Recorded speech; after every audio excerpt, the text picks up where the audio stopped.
Welcome to Growth Investing Mastery. In this video, we'll look at the topic of FOMO and tilt with investing. As a reminder, this is not investment advice or recommendations to buy stocks. The purpose of this video is to examine the challenging issues of FOMO and tilt in growth investing. These are tricky psychological issues which can end up impacting our results. And we'll look at the difference with skill and confidence. We recently experienced a severe case of FOMO and tilt. These two issues often go hand in hand with each other.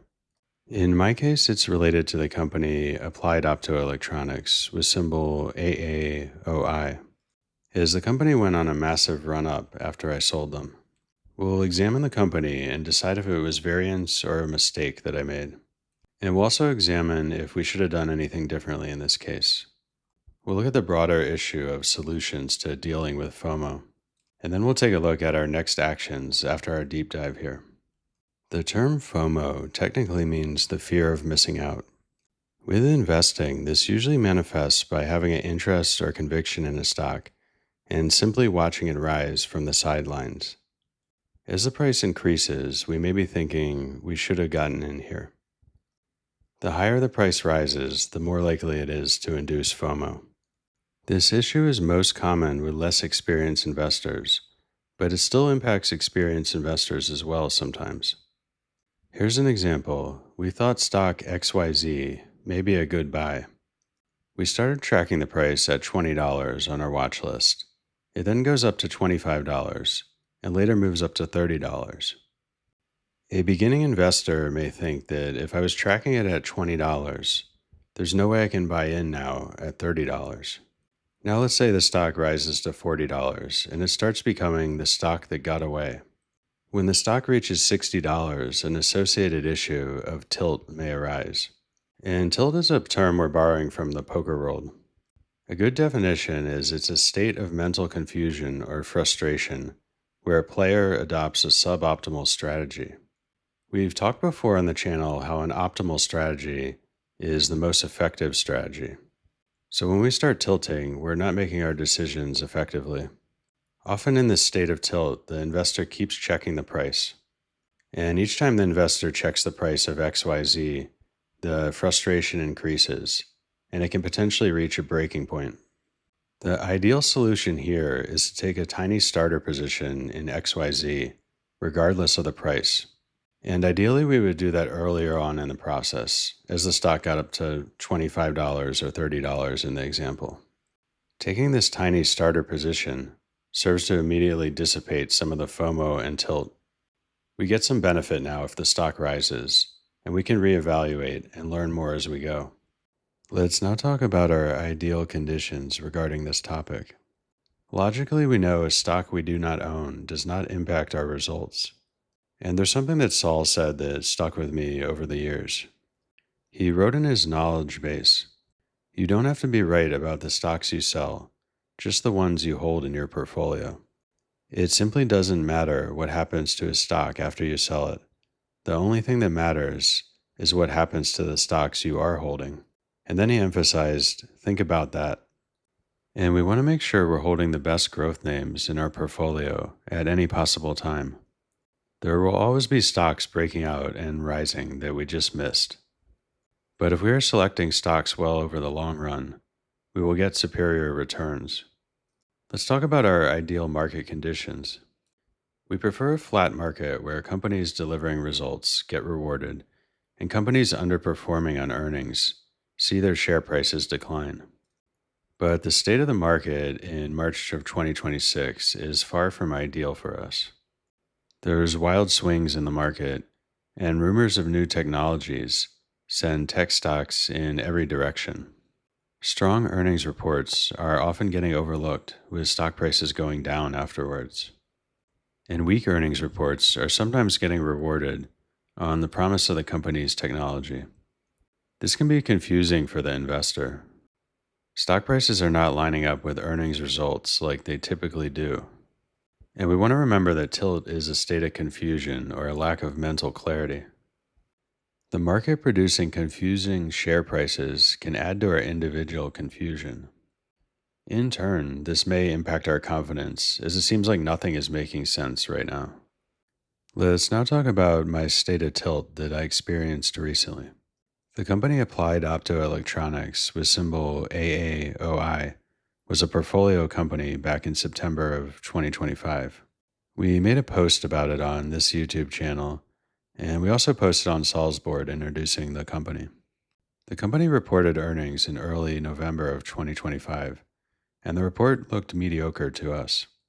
While the company still sounded promising, we thought there was better opportunities elsewhere. The company landed within the lower range of their guidance on revenue and profitability, and normally we like to see our growth stocks beating the guidance they're giving. The business momentum seemed up and down, but we kept the company on our watch list as we thought the company still may hold promise. And I also had the thought that I might want to get in before the next earnings to see how that one goes. In 2026, the share price for AAOI began rising prior to their earnings on little news. I didn't end up restarting a position prior to earnings as I was still on the fence and I wanted to see what they reported first. I noticed the company was up big in the after hours market once they reported their earnings. But when I took a look at the press release, the company landed within the guidance range that was previously given. Additionally, the company's next quarter guidance was right around what analysts were expecting.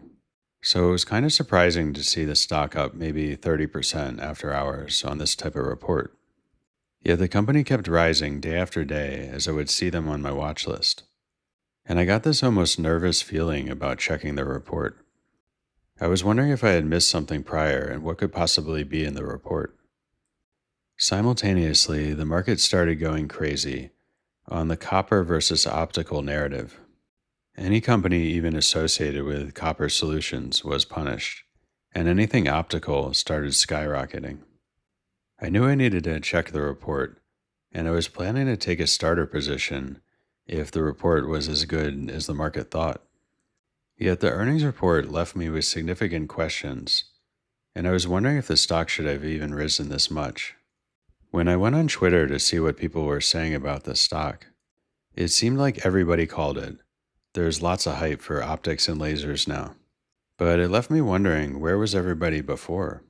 When I held the stock at a much lower price, there was very little hype, and there wasn't that much excitement about this name. Although I did notice some listeners of our channel maintained their enthusiasm about this company even after I sold. I put a 6-month graph of Applied Optoelectronics stock here.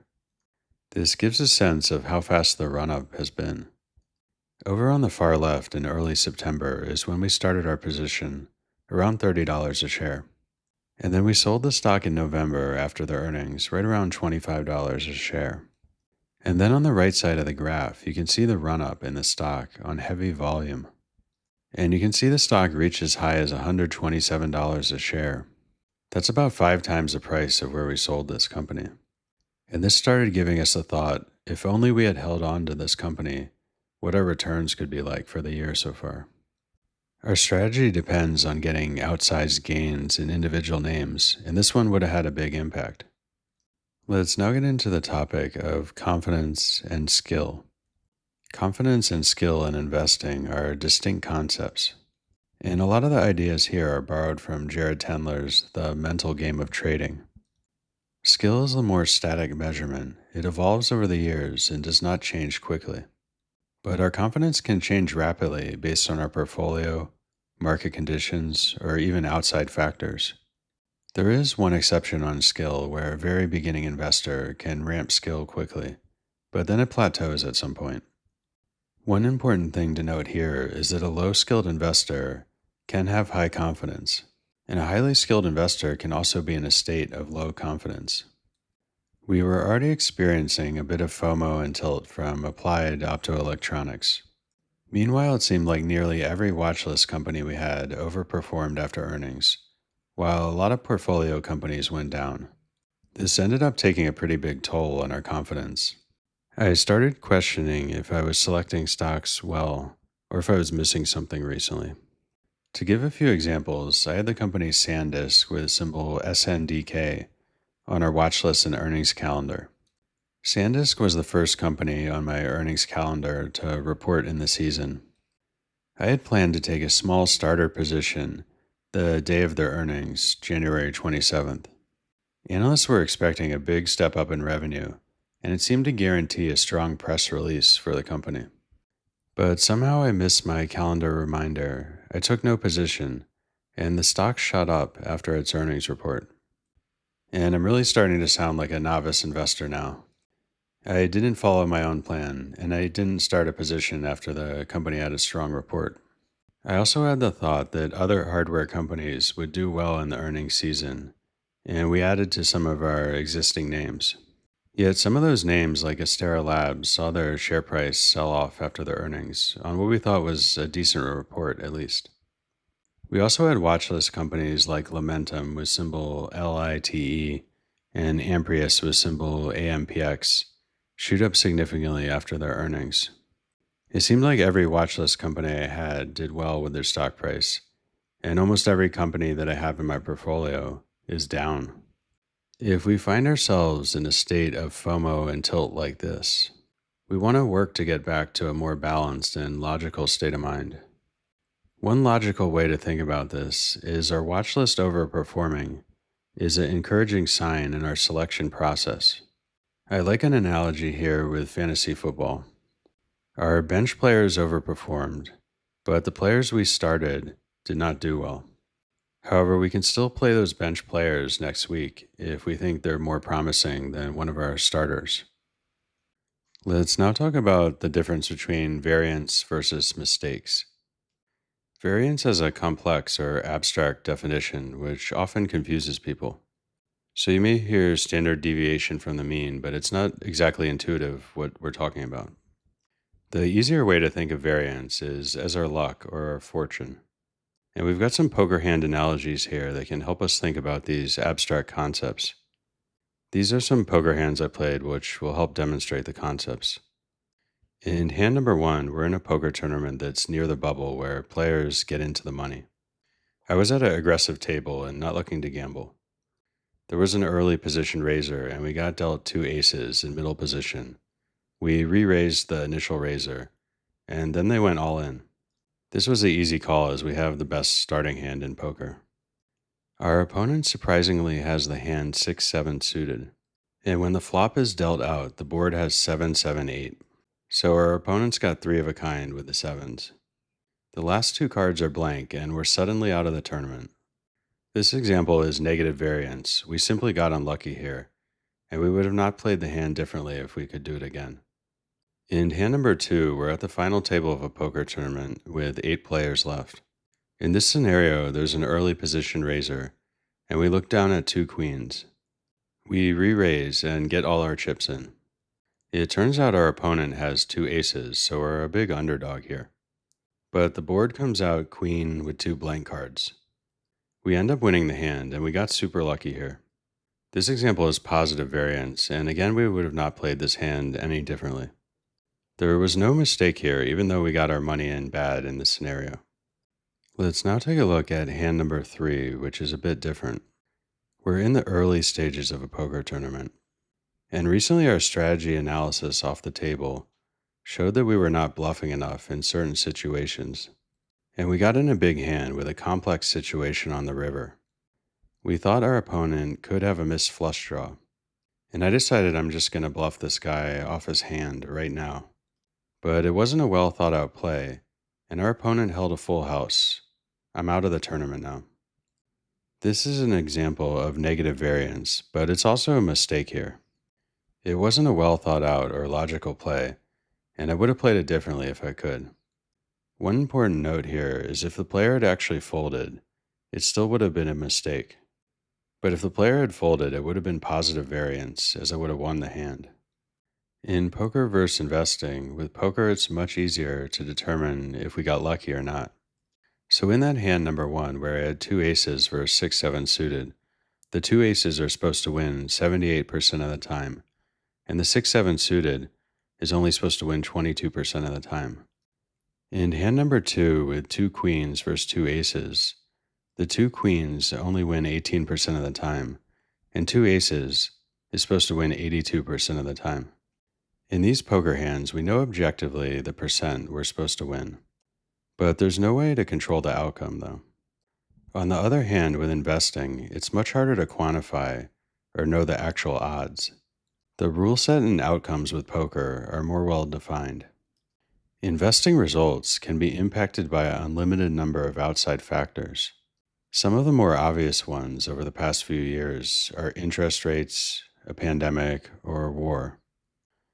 We never get an exact percentage of what the odds were in any scenario. Here's one example on a specific stock. The company Supermicro has accounting issues and delays of filing. It is an unfortunate but unlikely outcome. This never knowing of probabilities makes investing variance trickier than poker. So we might be able to estimate that accounting issues showing up in an individual name might be around 1 or 2%. Or maybe it's a bit higher if a specific company has a checkered past with accounting issues. One goal with this video is to determine if we made mistakes with Applied Optoelectronics, or if it's just investing variance. Also keep in mind that not knowing specific information is not a mistake. But if we did have some oversight on a piece of information, we can use this to learn and improve our process still. That way we can try and do better next time.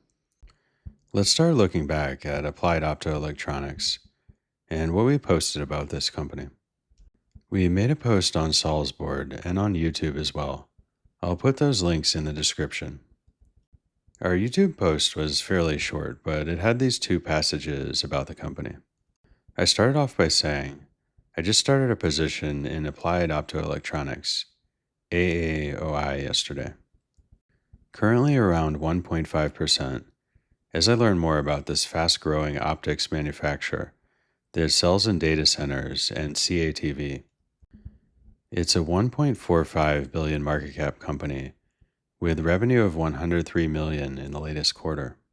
They guided revenue from 115 million to 127 million, which would be up 95% year over year and 23% quarter over quarter. The company is still founder-led going back to 1997, and they did an IPO in 2013. I then added, I'm being a bit cautious on position sizing, as the company is not profitable yet, and growing through debt and dilution still. Their top two customers make up 54% and 34% of revenue, which is a big risk. However, the company is in qualification at a number of other hyperscalers, so I'm looking to see these numbers come down on their next report. And what's interesting looking back for me is I remembered my position size being higher than 1.5%. And I do sound quite cautious here in this post on sizing and concerns. It doesn't look like I was enthusiastic as I was remembering before. And I was wondering if this could be from the FOMO and tilt clouding my judgment. Or maybe I just wanted to tell myself that I called it. Or that I somehow knew the stock would go up. Now let's take a look at the more in-depth post I had on Saul's board about Applied Optoelectronics. And I again started on a cautious note. I wrote, I have a small position started yesterday in Applied Optoelectronics AAOI. Currently, I still have some doubts about this business, so I would be interested in some early feedback. I presented a thesis that a competitor or peer in the field, Marvell with symbol MRVL, was seeing strength in optics. Marvell said optics continue to be very strong. Another thing Marvell said is our market-leading optoelectronics franchises continue to see strong demand for both current and next-generation solutions, and our scale-out switching platforms are positioned for strong growth. And they added, look, I think we've ramped this optics business just massively. Okay, over the last few years, and very successfully, by the way. And this super enthusiastic commentary from a peer in the field gave me confidence in Applied Optoelectronics market. AAOI completed their first volume shipment of 400G data center transceivers to a recently re-engaged major hyperscaler customer. And my post continued on that AAOI said, we expect to increase total production of 800G and 1.6 terabyte products by 8.5x by the end of the year. One of the more impressive stats from Applied Optoelectronics on that earnings report back then was that they said data center Q2 revenue was 44.8 million, which was up 30% year over year and an impressive 40% quarter over quarter. And it was really that 40% year over year growth that got me interested, even though it was an overall small number of about 45 million for data center revenue. On volume manufacturing, the company said we really need to increase the capacity in Taiwan, and especially the United States. But they did say it's going to take a couple quarters to see a bigger impact from 800G, from their cost reduction efforts, and from increased software revenue. That was also a promising sign that they were talking about increased software revenue, which is likely to have higher margins than a hardware business. As I was reviewing my post, I realized I highlighted a number of concerns with the business, and it seemed like I was pointing out an unusual number of potential issues here. The company had a fair amount of dilution as the share count over the past few years went from 25 million to 27 to 29 to 38, 49, and then 62 million shares in the latest year. And there you can see the share count is stepping up every year. And the company had 3,300 employees, which seemed like a lot for a company projected to get 120 million of quarterly revenue. However, a good amount of those workers are in Taiwan or China, so they're likely to have lower salaries or maybe not be getting as much stock-based comp as a US-based worker. Additionally, I noted that the heavy customer concentration means that the company could get rug pulled. But at the same time, they are selling to hyperscalers and large cap businesses. So this isn't that unusual to have a high customer concentration when you're selling to large cap companies. When I looked back at this company's revenue track record from a lot of years back, something stood out that they had 117 million of quarterly revenue in 2017. When I started researching what happened, it turned out that Amazon was their largest customer back then, but Amazon suddenly ended their contract, and the stock got absolutely crushed after Amazon canceled back then.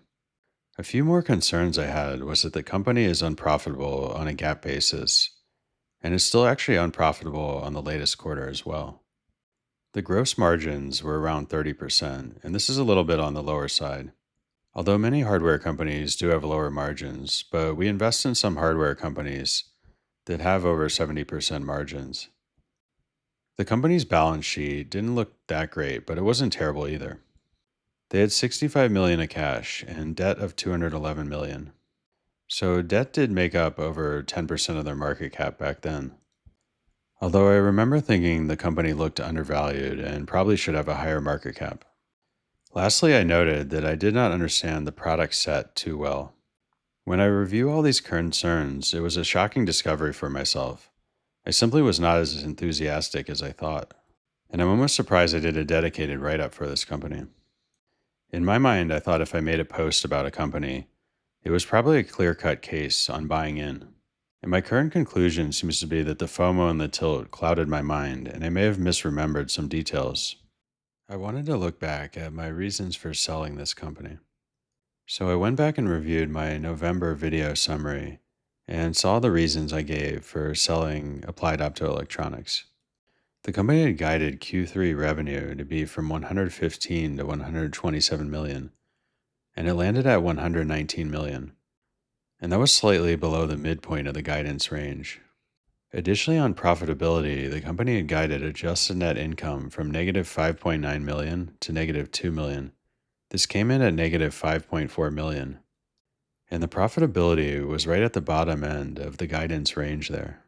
For Q4, the company gave guidance of 125 to 140 million. But on profitability, adjusted net income was guided from negative 9 million to negative 2.8 million. Based off the company's previous trends with net income, we thought this company was trending towards profitability a bit more. But now with the company guiding for a higher revenue number, they were expecting to lose more money. The company mentioned increased CapEx spending to continue for a while as they scale up. And that part sounded pretty normal as the company seemed to be seeing increased demand, so it makes sense they want to spend a little more to invest in new factories and such. The big problem with the Q3 report, as I saw, was that data center revenue was up 7% year over year and down 2% quarter over quarter. Data center revenue was really the numbers we wanted to see show strong performance, but they just didn't show up this quarter. And that was a big red flag for us, and one of the reasons that we were convinced to sell here. On the other hand, the CATV, or connected TV segment, saw 3 times year over year growth and 26% quarter over quarter growth for 70.6 million of revenue. But yet again, the guidance for Q4 on CATV was only from 50 to 55 million, so CATV would see a sequential decline. But the company did guide the data center revenue to be up on a big sequential increase. Another detail in this quarter, which was a concern, is the company said they missed 6.6 million of revenue from a shipping delay. The business seemed to be all over the place and not consistent, and I still had the concerns about customer concentration. My final conclusion was it still sounds promising, but I was not as excited about the business anymore. Looking back, this reason to sell seems reasonable and a logical decision. It just doesn't seem like we made a mistake or really had an oversight here. And I think with the same set of information, I would have made the same choice here. Let's now take a look at the most recent quarter that Applied Optoelectronics reported. As I mentioned, the company was on my watch list, and I saw the company was rocketing up after their earnings.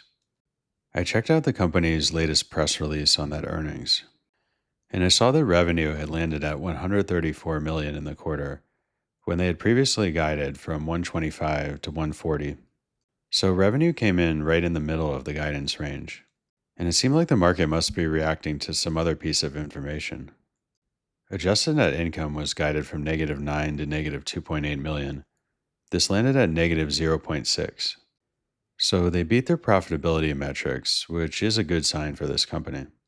And for Q1 of 2026, the company guided from 150 to 165 million of revenue, with adjusted net income of -7 million to -0.3. Prior to the earnings report, I had looked up what analysts were expecting for Q1 on revenue, and this range of 150 to 165 seemed right in line with about what analysts were looking for. The posted numbers just didn't seem like a huge overperformance or anything. But the stock kept shooting up the next day, and I began to get curious what was going on. I was wondering what the market was so excited about in the report. I decided I needed to take a look at the report soon. And I finally understood why the market got so excited about this report. The big standout came from the CFO's commentary and the CEO in the question and answer session on the call. Quoting the CFO, they said, "Given the recent surge in customer inquiries and apparent rising demand, we believe that by mid-2027, 100G and 400G revenue will be approximately 90 million, 800G revenue will be approximately 217 million, and 1.6 terabyte revenue will be approximately 71 million monthly.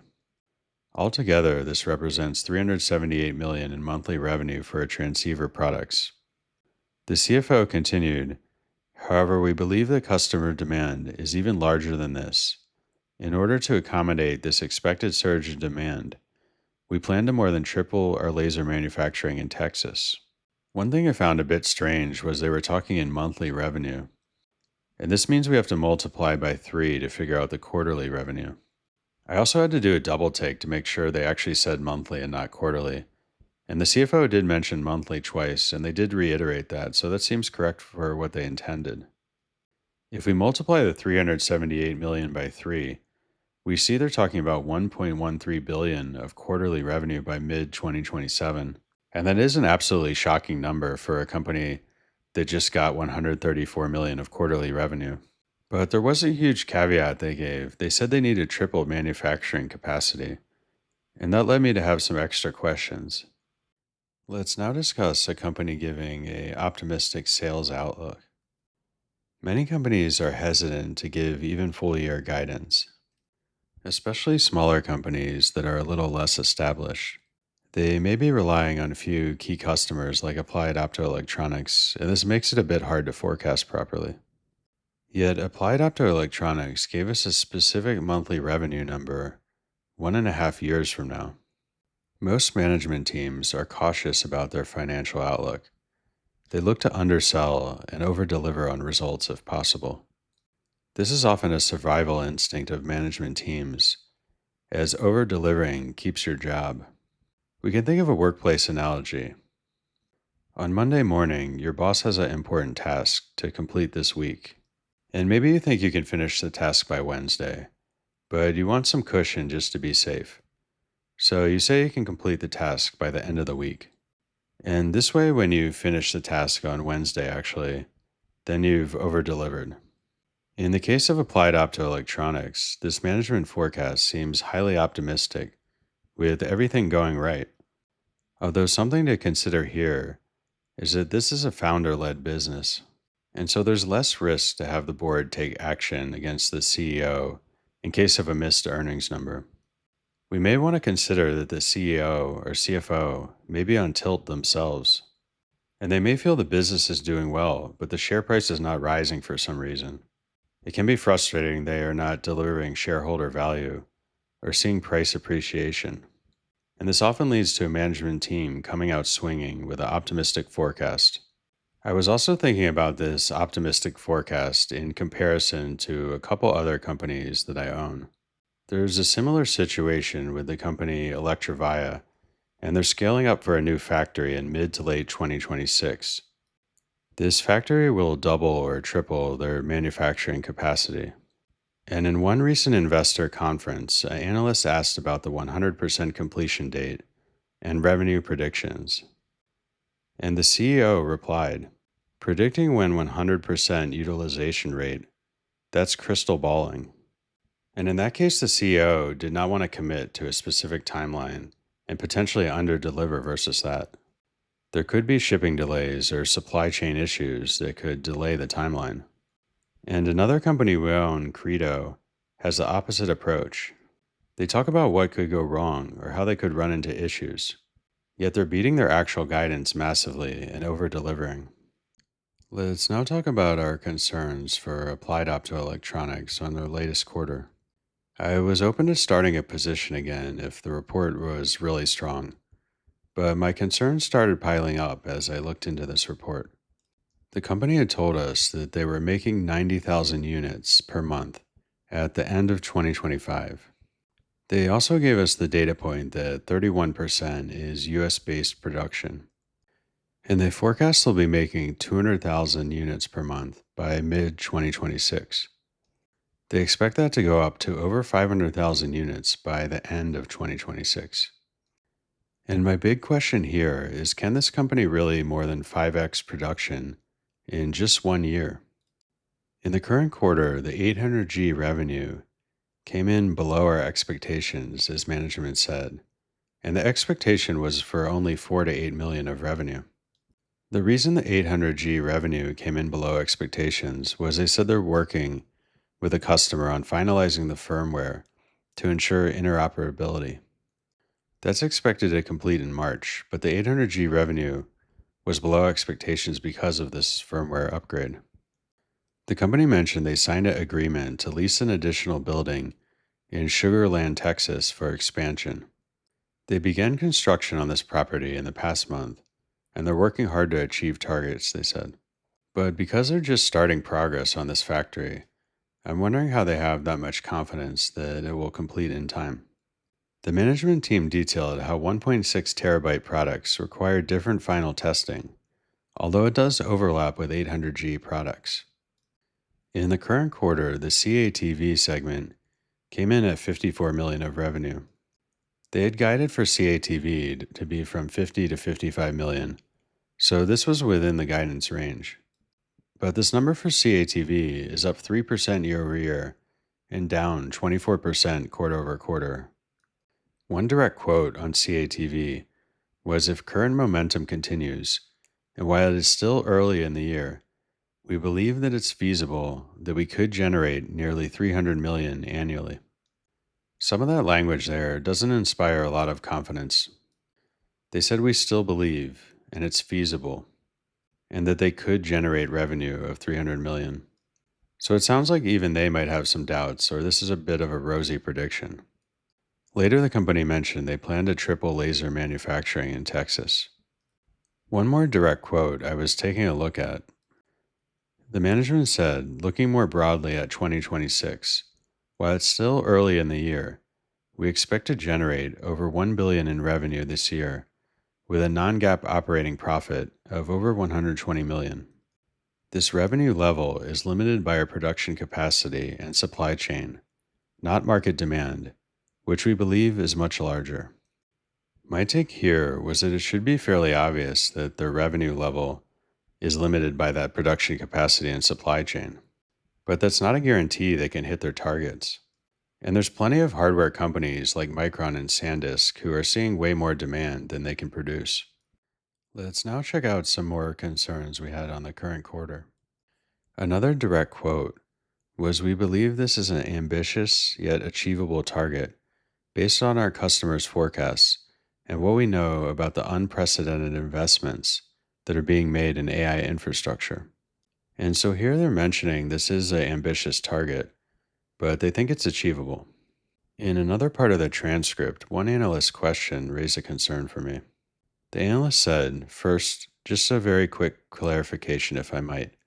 I missed the value you mentioned on 800 gig revenue. I know you had a little bit of a software firmware glitch and said it was below the guided or 4 million or so, but what was the value of the 800 gig in the quarter? The CFO answered, we didn't break it out exactly, but it was below 4 million. And then the CEO followed up. He said a lot below it is delayed to Q1, but we have emphasized the revenue will be big in Q2 next year across the target. Our revenue in this year is 1 billion. Then the CFO had to clarify what the CEO said. In talking to the analyst, he said, by the way, Simon, just to make sure you're on the same page, the revenue figures that Thompson mentioned were 2027 Q2, not this year. And this whole passage had me really scratching my head. The 800 gig revenue was supposed to be between 4 to 8 million, which is already a tiny number. They missed that number, but for some reason they don't want to tell investors what that number was. And the fact they missed it from a firmware glitch is not inspiring confidence at all right now. I also really didn't like that statement, our revenue in this year is 1 billion. That's a future projection, and they're making it sound like it's already set in stone what their revenue is going to be. Later, a different analyst was asking about CATV, and they mentioned the outlook offered by the big cable operators was not as inspiring. That analyst was pointing out that the CATV operators were not that optimistic, but the guidance that Applied Optoelectronics was giving is optimistic. To summarize the answer that was given by management, they said the smaller CATV companies will contribute and make up the difference. But it made me question why they have confidence that the smaller operators will come in stronger and the larger operators will be weaker. When the management team was questioned on their monthly guidance 1.5 years from now, they had this quote, right now, the number we said, the 378 million of transceiver revenue in June, July next year, okay, not this year, is limited by our capacity in the supply chain. It is not limited by the customer demand. And again, here it's just a bit unclear. They're kind of mixing up this year and next year and saying, oh, we meant next year. And I just felt they're not explaining themselves that well when they're answering these questions. Later, another quote on firmware was the management said, firmware is good on most of the platforms. We just have to make some tweaks to get it to work across all the different platforms that they have. But in the current quarter, they missed the revenue on the guidance for 800G because of a firmware glitch. And now they're making it sound like it's an easy correction. Maybe it really will be an easy correction, but they're not giving themselves much of a cushion to fix it. Let's continue on looking at how our concerns are piling up on this last earnings transcript. When they were talking about fixing the firmware, the management said this. So a couple of weeks, 3 weeks from now, something like that. And then that's basically the last hurdle to kind of unleash the ramp. And I just don't like this language that much here, something like that, 3 weeks from now. And they even added that phrase, kind of unleash the ramp. Later, another quote was, "It's not gated by demand. It's gated by our ability to produce. And that doesn't come on in a linear fashion, right? You build a production line, and you get a step function, not a smooth ramp."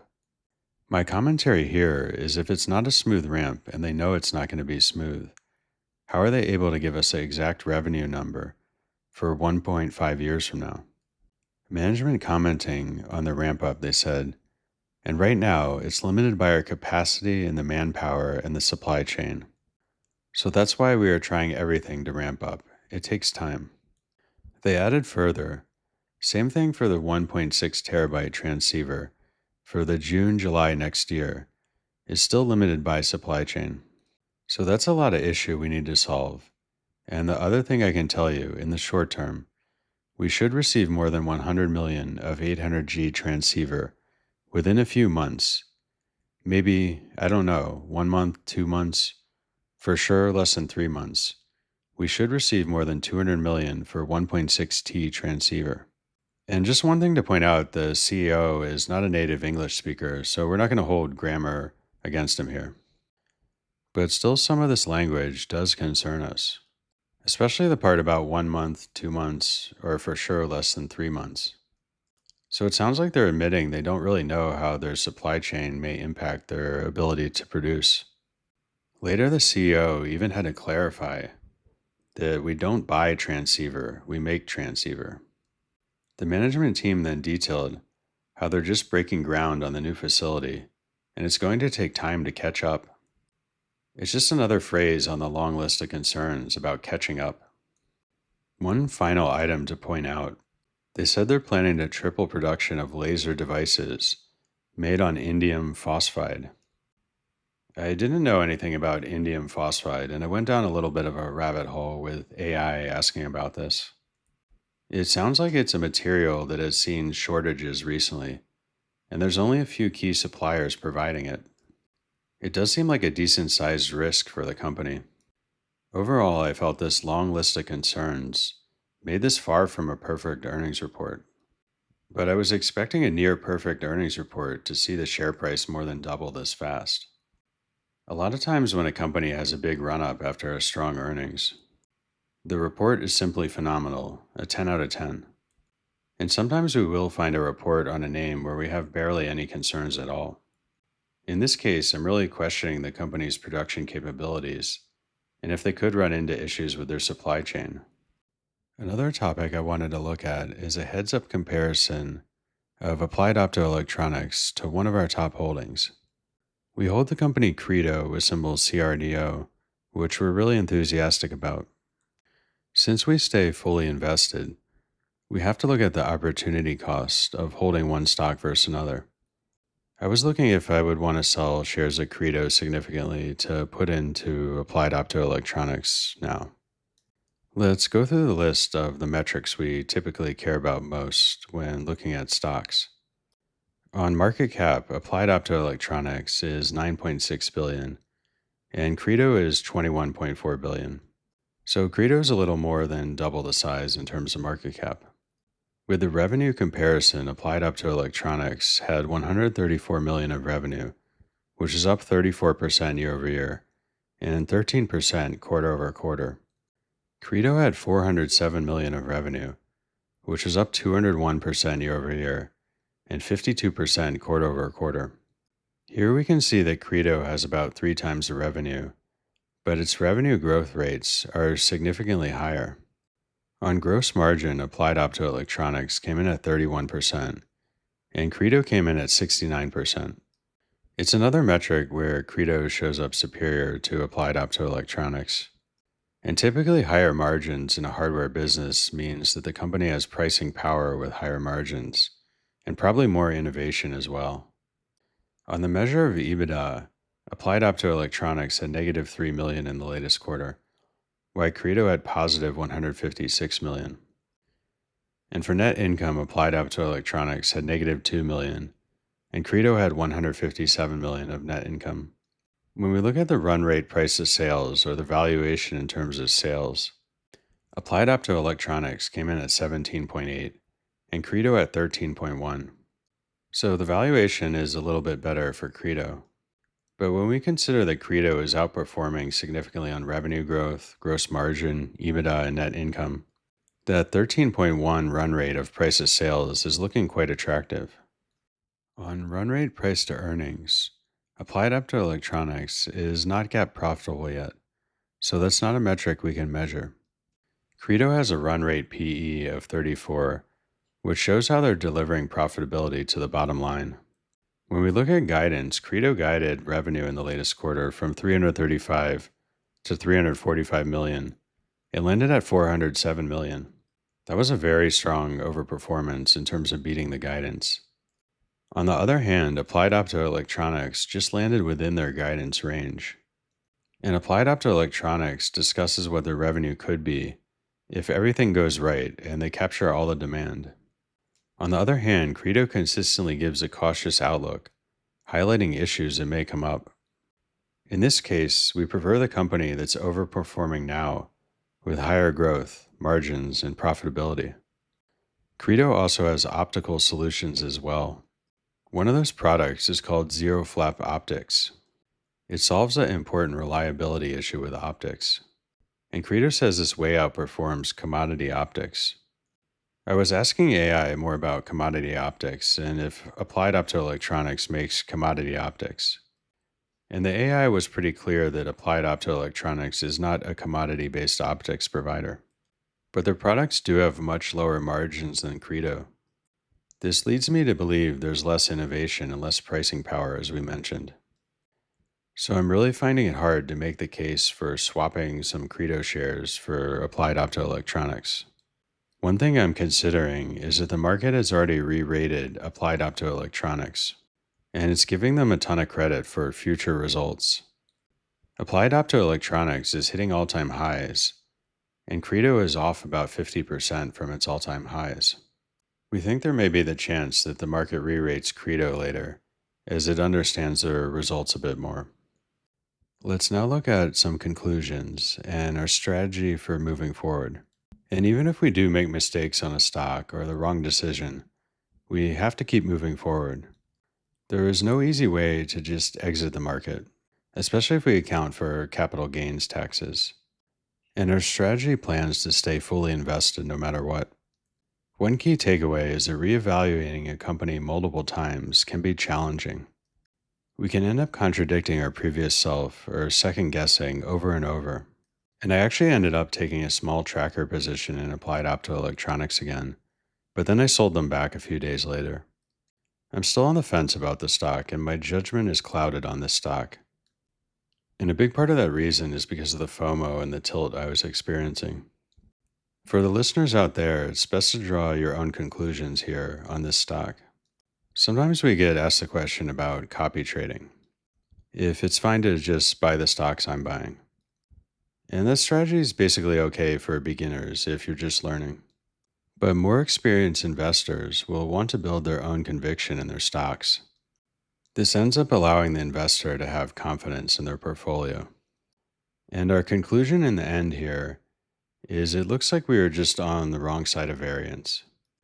The market completely re-rated this company 1 quarter later since we owned them, and prices can move fast in this environment.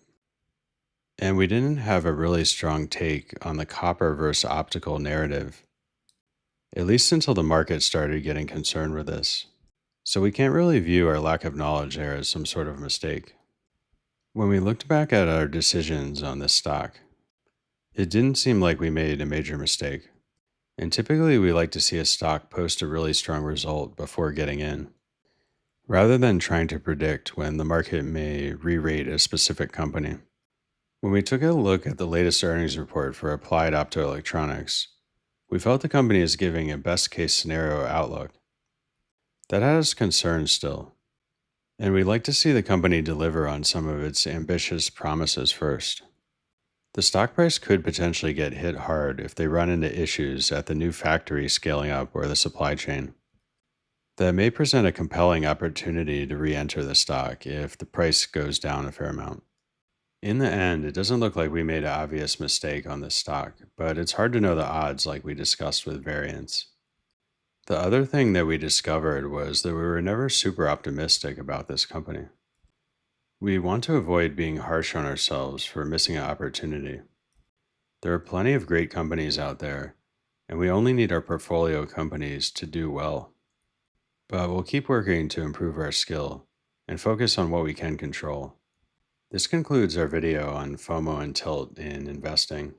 And feel free to leave me some feedback on the topic or on the company Applied Optoelectronics.